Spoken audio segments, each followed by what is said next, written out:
नमस्कार, कंज्यूमर अड्डा में आपका स्वागत है। मैं हूं मनोज श्रीवास्तव। सोचिए, बीपी की गोली से आजादी मिल जाए और बदले में साल में सिर्फ 2 इंजेक्शन लेना पड़े। क्या आप भी उन करोड़ों लोगों में शामिल हैं जिन्हें हर रोज सुबह ब्लड प्रेशर की गोली खानी पड़ती है? और अगर एक दिन चूक गए तो हार्ट अटैक या स्ट्रोक का डर सताने लगता है। सोचिए, अगर आपको साल में सिर्फ 2 बार एक सुई लगे और पूरे 365 दिन आपका बीपी नॉर्मल रहे। जी हां, मेडिकल जर्नल द लैंसेट में एक नई स्टडी अभी छपी है जिसने पूरी दुनिया में हलचल मचा दी है। आज हम बात करेंगे इसी मैजिक शॉट की जो आपकी दवाइयों की डिब्बी को हमेशा के लिए बंद कर सकता है। लेकिन पूरी बात समझने के लिए जरूरी है कि पहले यह समझा जाए कि हाई बीपी की बीमारी कैसे होती है और क्यों हम जो दवा इस्तेमाल करते हैं वो काम करती है, कैसे काम करती है। सबसे पहले ये समझते हैं। तो हाई ब्लड प्रेशर, जिसे मेडिकल भाषा में हाइपरटेंशन कहा जाता है, उसे समझने के लिए आपको अपने शरीर को एक पंपिंग सिस्टम की तरह देखना होगा। शरीर में अलग अलग हिस्सों तक खून पहुंच सके, इसके लिए हमारा दिल नसों में खून को पंप करता है। ये पंपिंग धड़कनों में होती है, यानी जो धड़कन दिल लेती है वो एक तरीके का पंपिंग एफर्ट होता है। खून पंप करने के समय नसों पर जो दबाव पड़ता है, क्योंकि नसों के माध्यम से ही खून पूरे शरीर में दौड़ता है, तो उसके ऊपर जो प्रेशर दबाव पड़ता है उसी को हम ब्लड प्रेशर का नंबर कहते हैं। और जिसे हम सिस्टोलिक नंबर कहा जाता है, वो जब धड़कन लेती है, यानी जब वो नसों में पंप करता है, वो सिस्टोलिक नंबर होता है। और 2 धड़कनों के बीच जब दिल रेस्ट कर रहा होता है, उस वक्त नसों पर जो दबाव होता है उसे डायस्टोलिक नंबर कहा जाता है। इसलिए बीपी के 2 नंबर होते हैं। और आपको पता है कि नॉर्मल ब्लड प्रेशर क्या होता है? 120/80। अब अगर ब्लड प्रेशर इससे ज्यादा रहे तो उसी को हम कहते हैं हाई बीपी या हाइपरटेंशन की बीमारी, यानी लगातार रहे, एक दिन नहीं। अगर बार बार over a period of time अगर ये पता चलता है कि आपका बीपी बढ़ा हुआ है, तब आपको हाइपरटेंशन की श्रेणी में रखा जाता है। लेकिन सवाल यह है कि ब्लड प्रेशर बढ़ता क्यों है? ये पूरा सिस्टम 2 चीजों पर काम करता है। एक तो शरीर में खून की मात्रा कितनी है, क्योंकि जो नसें हैं उसमें ज्यादा मात्रा में खून जाएगा तो दबाव जो है जाहिर सी बात है उस पर ज्यादा पड़ेगा। और दूसरी जो चीज है वो है नसों का लचीलापन, कि अगर उसमें ज्यादा खून जा रहा है तो कितना खून वो एडजस्ट कर सकता है। अगर आप सपोज कीजिए कि रबर जैसी नसें हैं तो फैलेंगी, तो उसका भी असर पड़ता है, यानी कितनी क्षमता है नसों की लचीलेपन के साथ खून ले लेने की। तो अगर शरीर में खून की मात्रा बढ़ जाती है या फिर नसों का जो लचीलापन है वो कम हो जाता है, तो खून पंप करने में दिल को ज्यादा एफर्ट लगेगा, ज्यादा दबाव पड़ेगा और इस तरह शरीर का ब्लड प्रेशर बढ़ जाएगा। तो उम्र के साथ या कोलेस्ट्रॉल बढ़ जाए किसी भी कारण से, या फिर तनाव हो, बहुत स्ट्रेस हो, तो ऐसी स्थितियों में क्या होता है, नसें सख्त हो जाती है और पतली हो जाती है, जो दिल को खून धकेलने के लिए, खून को अंदर डालने के लिए और ज्यादा एफर्ट लगाने पर मजबूर करती है। इसी तरह शरीर में नमक या पानी की मात्रा बढ़ जाए तो खून का वॉल्यूम भी बढ़ जाता है और इससे भी बीपी हाई हो जाता है। ब्लड प्रेशर की आम दवाएं जो है वो क्या करती हैं, जिन्हें हम रोजाना लेना पड़ता है जिन्हें हमें, तो वो कैसे काम करती है, क्या करती है, तभी तो हम समझ पाएंगे कि नई दवा क्या कर रही है। कुछ दवाएं खून की नलियों की दीवारों को ढीला कर देती है, लचीला बना देती है, ताकि खून आसानी से बह सके, बीपी कंट्रोल में रहे। वहीं कुछ दवाएं ऐसी होती है जो दिल की रफ्तार को थोड़ा कम कर देती है ताकि दबाव कम हो जाए। कुछ दवाएं शरीर में जो एक्स्ट्रा नमक है या जो एक्स्ट्रा पानी है उसको बाहर निकाल देती है यूरिनेशन के माध्यम से, ताकि खून का वॉल्यूम कम हो जाए और इससे भी ब्लड प्रेशर कंट्रोल में रह सकता है। लेकिन ये सभी दवाएं शरीर में कुछ वक्त के लिए, कुछ घंटों तक ही रहती हैं, काम करती हैं। इसलिए इन्हें रोज यानी 24 घंटे में कम से कम 1 बार या 2 बार लेना पड़ता है, जैसा डॉक्टर ने बताया। तो चलिए अब जानते हैं कि क्या है वो नई दवा जो इंजेक्शन से आपको साल भर बीपी आपका कंट्रोल में रखेंगी और आपकी दवाओं से आपको मुक्ति दे देंगी। और इसके पीछे का साइंस क्या है ये हम समझते हैं। ये इंजेक्शन वाली दवा है और इसका नाम है जिलेबेसिरन। तो ये दवा जो है ये बीपी की आम गोलियों से बिल्कुल अलग तरीके से काम करती हैं, इसीलिए इसमें गोलियों से मुक्ति देने की क्षमता भी है। ये एक आरएनए इंटरफेरेंस, आरएनआई बोलते हैं, मेडिकल लैंग्वेज है, आरएनए इंटरफेरेंस थेरेपी है। यानी ये आरएनए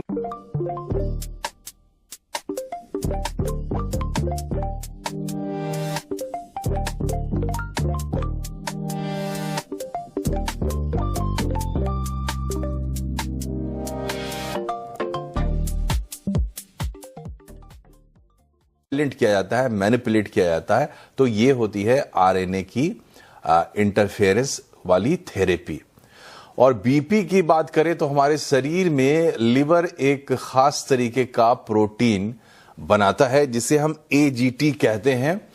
फुल फॉर्म है एंजियोटेंसिनोजेन, और यही ब्लड प्रेशर को बढ़ाता है। तो जब लिवर ये प्रोटीन पैदा करता है उसका मैसेज यही होता है और इसके चलते ब्लड प्रेशर बढ़ता है। ये इंजेक्शन सीधे उस जीन को साइलेंट करता है जो जीन ये प्रोटीन बनाता है।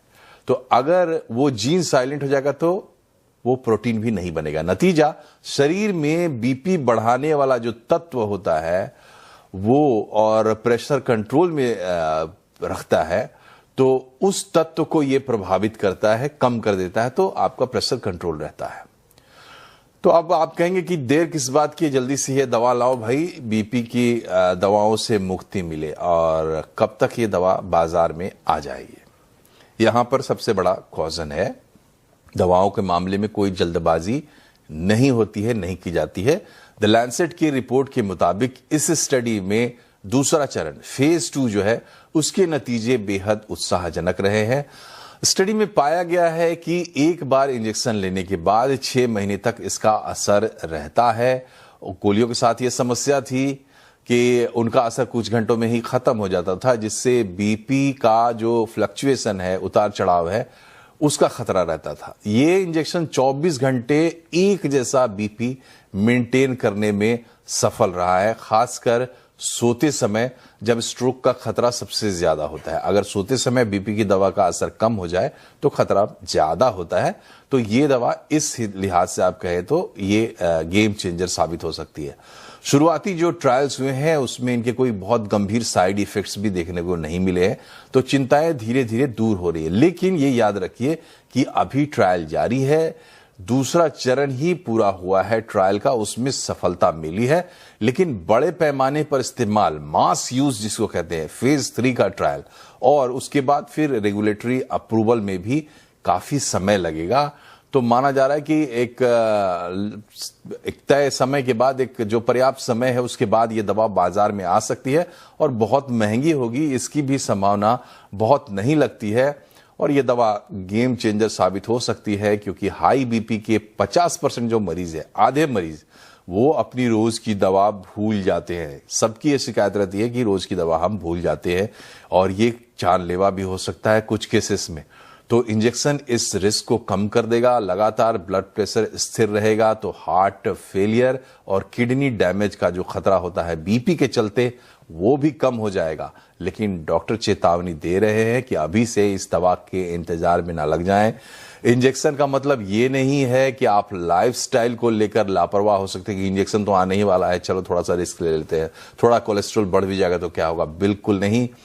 जिलेबेसिरन जो ये दवा है, जिलेबेसिरन, इसकी जो स्टडी है वो हमें एक ऐसी दुनिया की तरफ ले जा रही है जहां क्रॉनिक बीमारियों के बोझ जो है वो घटेगा और हमें फाइनल अप्रूवल का इंतजार करना होगा। लेकिन ये तय है कि भविष्य में ब्लड प्रेशर का इलाज कैलेंडर देखकर होगा, घड़ी देखकर नहीं। घड़ी देखकर जो आप दवाएं खाने के आदी रहे हैं उसके दिन अब जा सकते हैं और नए दिन आ सकते हैं कि साल में 2 बार आपको इंजेक्शन लेना है।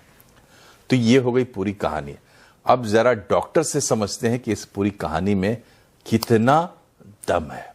हमारे साथ general physician doctor Swati Maheshwari है और डायरेक्टर कार्डियोलॉजी फोर्टिस एस्कॉर्ट्स के डॉक्टर विशाल रस्तोगी है। आप दोनों का बहुत बहुत स्वागत है। डॉक्टर माहेश्वरी, आपने ये रिपोर्ट देखी, कितना दम है इस रिपोर्ट में?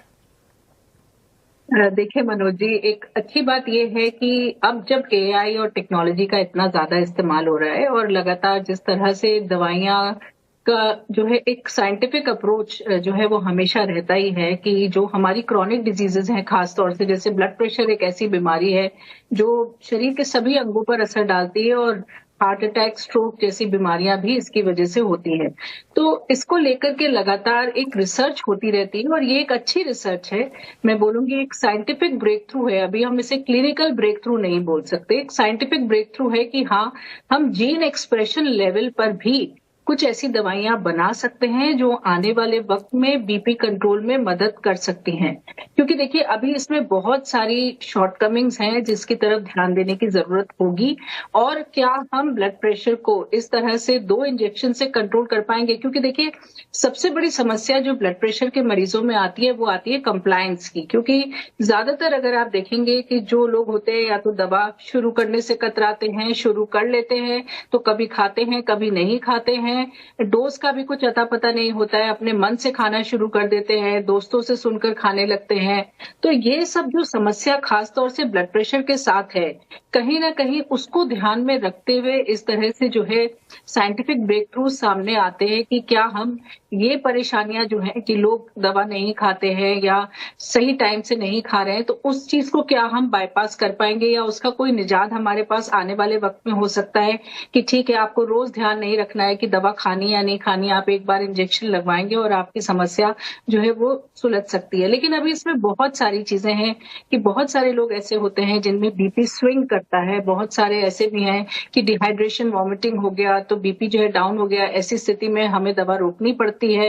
एल्डरलीज होते हैं, किडनी की समस्या है जिन लोगों को, उन सब में हम ऐसा नहीं कर सकते हैं कि एक बार इंजेक्शन लगा दिया और भूल गए, क्योंकि एक बार इंजेक्शन लग गया तो इसको हम रिवर्स नहीं कर सकते हैं। जबकि दवाइयों के साथ आप डोज एडजस्ट कर सकते हैं। अगर दवा का कोई ओवर रिएक्शन हो रहा है तो हम उसके लिए भी हमारे पास इस वक्त समाधान है। लेकिन इस तरह के इंजेक्शन में सबसे बड़ी समस्या यही है कि एक बार लग गया तो लग गया, और उसके बाद जो डेली फ्लक्चुएशंस किसी में भी होते हैं या बीमार पड़ते हैं आप, बुखार हो गया, डायरिया हो गया, वॉमिटिंग हो गया, तो इन सब सिचुएशंस में क्या होगा, ठीक है, ये अभी वक्त लगेगा क्लियर होने में। ठीक है। डॉक्टर विशाल, जो बात ये कह रही हैं उसको भी ध्यान में रखिए, लेकिन पहला सवाल तो यही है कि बतौर एक कार्डियोलॉजिस्ट आपको ये जो विधि बता रहे हैं स्टडी में कि आरएनए के थ्रू ये इंटरवेंशन करने जा रहे हैं, और जहां तक डेवलपमेंट आपके सामने आई है, आपको क्या लगता है ये कितना फिजिबल है? आने वाले समय में कितना समय लगेगा और ये दवा हाथ में आएगी? आपको क्या लगता है? देखिए, बहुत ही प्रॉमिसिंग टेक्नोलॉजी है और इसका ऑलरेडी हम लोग इस्तेमाल कर रहे हैं। एक मॉलिक्यूल इनक्लिसिरान के नाम से, जो कि कोलेस्ट्रॉल में ठीक करने में यूज होता है, वो ऑलरेडी हम लोग यूज कर रहे हैं, वो मार्केट में अवेलेबल है। उसी टेक्नोलॉजी का ये पार्ट है जिसमें कि एक सिंपल आरएनए को हम लोग इंट्रोड्यूस करते हैं, जो फाइनल पाथवे है मैसेंजर आरएनए, जो कि डीएनए से बनता है और मैसेंजर आरएनए से वो प्रोटीन का ट्रांसक्रिप्शन कराता है। उस प्रोटीन को जाकर के ये ब्लॉक कर देता है और ये लिवर पे ही एक्ट करता है। इसकी वजह से इसके बॉडी में कोई और साइड इफेक्ट नहीं होते हैं और लिवर में ये एंजियोटेंसिनोजन बनाने से रोक देता है। एंजियोटेंसिनोजन जो है वो फर्स्ट स्टेप है रास पाथवे में, जिसके अगेंस्ट सबसे ज्यादा कारगर दवाएं हम लोग यूज करते हैं। एस इनहिबिटर्स और एआरबी हम लोग यूज करते हैं, सार्टन्स हम लोग यूज करते हैं, वो इसी पाथवे पे काम करती हैं, जिनको कि हमें अनफॉर्चुनेटली डेली देना पड़ता है, और इसी पाथवे का फर्स्ट स्टेप को ये ब्लॉक कर दे रहा है। तो ये बहुत ही प्रॉमिसिंग स्टेप है और इसमें कोई दूसरी राय नहीं है कि ब्लड प्रेशर, जो कि एक साइलेंट किलर है, जिसके 50% से ज्यादा लोगों को पता ही नहीं है कि उनको ब्लड प्रेशर है, और या फिर उनको पता भी है तब भी वो ब्लड प्रेशर कंट्रोल नहीं है, क्योंकि नंबर 1 या तो उनकी कंप्लायंस पुअर है, वो दवा भूल जा रहे हैं, और या फिर वो जानबूझकर ये दवा लेना बंद कर दे रहे हैं, ये सोच करके मिस इन्फॉर्मेशन की वजह से कि दवाओं के साइड इफेक्ट्स होते हैं, या फिर ये दवाएं लंबे समय तक लेनी पड़ेंगी, इनकी आदतें पड़ जाएंगी, बहुत सारी भ्रांतियों के चलते, या फिर ये सोच के कि एक बार ब्लड प्रेशर कंट्रोल हो गया तो दवा छोड़ दी, क्योंकि उनको लगा कि ये क्यूरेबल डिजीज है। तो इन सब प्रॉब्लम्स की वजह से जो लोग दवा नहीं ले रहे थे, उनका जो है ये बहुत ही कारगर उपाय सिद्ध होने वाला है। Unfortunately just to play devil's advocate मैं ये कहूंगा कि जैसा कि डॉक्टर स्वाति ने भी कहा कि अभी ये सिचुएशन बहुत अर्ली है, क्योंकि ब्लड प्रेशर खाली कम करना आवश्यक नहीं है। इतनी सारी जो दवाएं हम लेते हैं वो उसका बेनिफिट प्रूव हो चुका है ट्रायल्स में कि इन दवाओं को अगर हम यूज करके ब्लड प्रेशर कम करते हैं तो मरीज को फायदा होता है। उसके साइड इफेक्ट जो ब्लड प्रेशर से रिलेटेड है, चाहे वो किडनी या हार्ट या ब्रेन से रिलेटेड हो, वो सब कंट्रोल होते हैं। लेकिन क्या ये दवा भी सेम फायदा कर पाएगी, इसका फेज 3 स्टडी से ही पता चल पाएगा। दूसरी बात कि अभी तक किसी भी एक ही ट्रायल हुआ है जिसमें कि इसको मोनोथेरेपी की तरह से यूज किया गया था और उसमें इसका इफेक्ट बहुत ज्यादा नहीं है, केवल मॉडरेट हाइपरटेंशन इससे ट्रीट हो सकती है। तो इसका मतलब यह है कि अगर किसी को सीवियर हाइपरटेंशन है तो इस इंजेक्शन के साथ साथ उसको दवाएं भी लेनी पड़ेंगी, गोलियां भी लेनी पड़ेंगी। इनफैक्ट जो फेज 3 ट्रायल जिसकी हम बात कर रहे हैं, जेनिथ ट्रायल उसका नाम है, और हम भी उसमें पार्टिसिपेट कर रहे हैं। जबकि drug control general of India और एथिक्स कमेटी इसका अप्रूवल देगी तो हम लोग इसमें पेशेंट्स एनरोल करना शुरू करेंगे। उसका बेसिक टेनेंट यही है कि पेशेंट्स को जो पेशेंट अनकंट्रोल्ड हैं ब्लड प्रेशर पे, जिन दवाओं के बावजूद, उनको उन दवाओं के साथ ही इस इंजेक्शन को ऐड किया जाए और उसके बेसिस पे हम लॉन्ग टर्म में देखें कि उनका ब्लड प्रेशर कितना कंट्रोल हुआ, और दूसरा कि उसमें उनको जो ब्लड प्रेशर से रिलेटेड साइड इफेक्ट्स थे वो प्लेसिबो आर्म के मुकाबले कम हुए या नहीं हुए। अनलेस अंटिल हम ये बात प्रूव कर पाते हैं कि ब्लड प्रेशर इस तरीके से कम करना कारगर है, और दूसरा उसको कम करने की वजह से उसके जो ब्लड प्रेशर के कॉम्प्लिकेशंस हैं उनको भी हम प्रिवेंट कर पा रहे हैं, तभी ये दवा क्लिनिकली मार्केट में अप्रूव हो सकती है।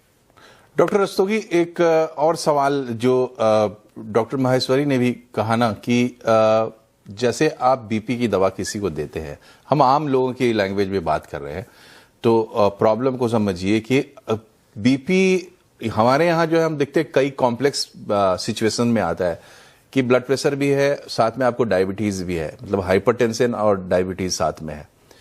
ऐसे हर एक आदमी का शरीर भी अलग होता है। अब हम एक ऐसी दवा की बात कर रहे हैं जिसको कि हम रोक नहीं सकते, एक बार में वो दवा ले रहे हैं, हम 1 साल के लिए लेंगे जब भी लेंगे। और तो एक तो यही पॉइंट है कि इस पॉइंट पर इस दवा को आप कैसे असेस करेंगे या क्या कहेंगे इस बारे में कि एक बार में 6 महीने के लिए दे रहे हैं आप? ये बहुत ही महत्वपूर्ण पॉइंट है और डॉक्टर स्वाति ने बहुत ही वैलिड पॉइंट रेज किया है कि किसी भी दवा का जिसका असर 6 महीने तक रिवर्सिबल, तो ये हमें देखना है कि दवा कैसे काम करती है। जो mRNA को साइलेंस करने का कॉम्प्लेक्स होता है, जिसको RISC बोलते हैं, RNA इंड्यूस्ड साइलेंसिंग कॉम्प्लेक्स, वो लिवर की सेल्स में हेपेटोसाइट्स के अंदर 6 महीने तक कारगर रहता है और मैसेंजर RNA को लगातार क्लीव करता रहता है, तोड़ता रहता है। तो एक बार इंजेक्शन दिया तो ये RISC बन गया लिवर के अंदर, जो कि 6 महीने तक इफेक्टिव रहेगा। तो इसलिए अगर ये दवा हमने एक बार ले ली तो इसका इफेक्ट 6 महीने तक रहता है। अब अगर पेशेंट को कोई ऐसी, nothing is waste in the body, भगवान ने जो कुछ चीजें बनाई हैं, जो हमें दी है, उन सब की कुछ ना कुछ जरूरत है। ये जो रास सिस्टम है इसका हालांकि साइड इफेक्ट भी है जिससे ब्लड प्रेशर बढ़ रहा है, लेकिन इसके बेनिफिट्स भी हैं। और ऐसी सिचुएशन में जहां पर की ब्लड प्रेशर फॉल हो गया है, चाहे तो पेशेंट को ब्लीडिंग हुई, कोई सेप्टिसीमिया हुआ या इस तरह के कोई कॉम्प्लेक्स हुए जिसमें कि उसका ब्लड वॉल्यूम काफी कम हो गया, उस सिचुएशन में रास सिस्टम एक्टिवेट होता है और वो ब्लड वॉल्यूम को प्रिजर्व करता है। हमने ये दवा देकर के वो रास सिस्टम को एक्टिवेट होने से रोक दिया है। तो इसमें सबसे बड़ा कॉम्प्लिकेशन यही होगा कि नॉर्मल जो दवाएं, जो पेशेंट नॉर्मल हम उसको पानी पिला करके या बाकी चीजों से उसको ठीक कर सकते थे, या दवा का इफेक्ट खत्म होने का वेट कर सकते थे कि चलिए 12 घंटे में या 24 घंटे में ऐसा खत्म हो जाएगा तो पेशेंट नॉर्मल हो जाएगा और हॉस्पिटल से डिस्चार्ज हो जाएगा। अब ये 6 महीने तक ये सिचुएशन रहने वाली है। तो इस केस में जो इसकी तोड़ है, जिसको हम लोग एंटीडोट कहते हैं, वो भी डेवलप की जा रही है।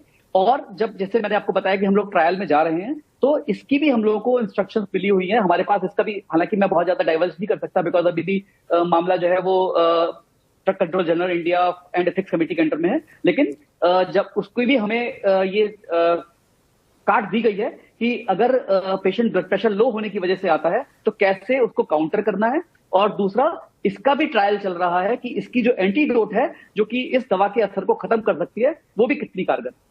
जी, तो कोई भी मामला इतना सीधा नहीं होता, और जैसे डॉक्टर साहब कह रहे हैं कि जो सिचुएशन आप कल्पना कर रहे हैं या कर सकते हैं, डॉक्टर्स ने खुद ही बताया, उसकी काट कैसे होगी इस पर भी काम होता है। तो हम भी अपना काम कर रहे हैं, क्योंकि जब इस तरह की कोई खबर आती है तो एक बिजली सी दौड़ती है ना कि गेम चेंजर आ गया, सारा समाधान हो गया। लोग इस तरीके से समझते हैं।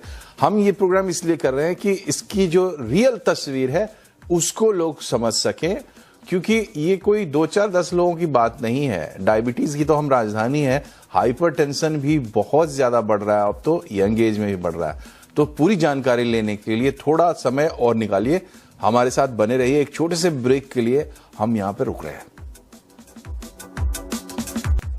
ब्रेक के बाद एक बार फिर से आपका स्वागत है कंज्यूमर अड्डा में। आज हम बात कर रहे हैं एक ऐसे इंजेक्शन की साल में 2 बार आप लेंगे, बीपी की दवा से आपकी छुट्टी। इस तरीके की खबरें आ रही है, उसकी हकीकत क्या है ये हम पड़ताल कर रहे हैं। इस सेगमेंट में समय हमारे पास बहुत कम है, तो आप दोनों डॉक्टर से निवेदन होगा कि छोटे से जवाब दे दें, और हम छोटा सा सवाल भी पूछ रहे हैं। डॉक्टर माहेश्वरी, क्या ये कहना सही होगा कि ऐसा नहीं कि एक दवा आ रही है और आप ये मान लें कि ये दवा रामबाण आ रही है, हर किसी के लिए काम करेगी, हर किसी को सूट करेगी? लोग ऐसा भी सोच सकते हैं।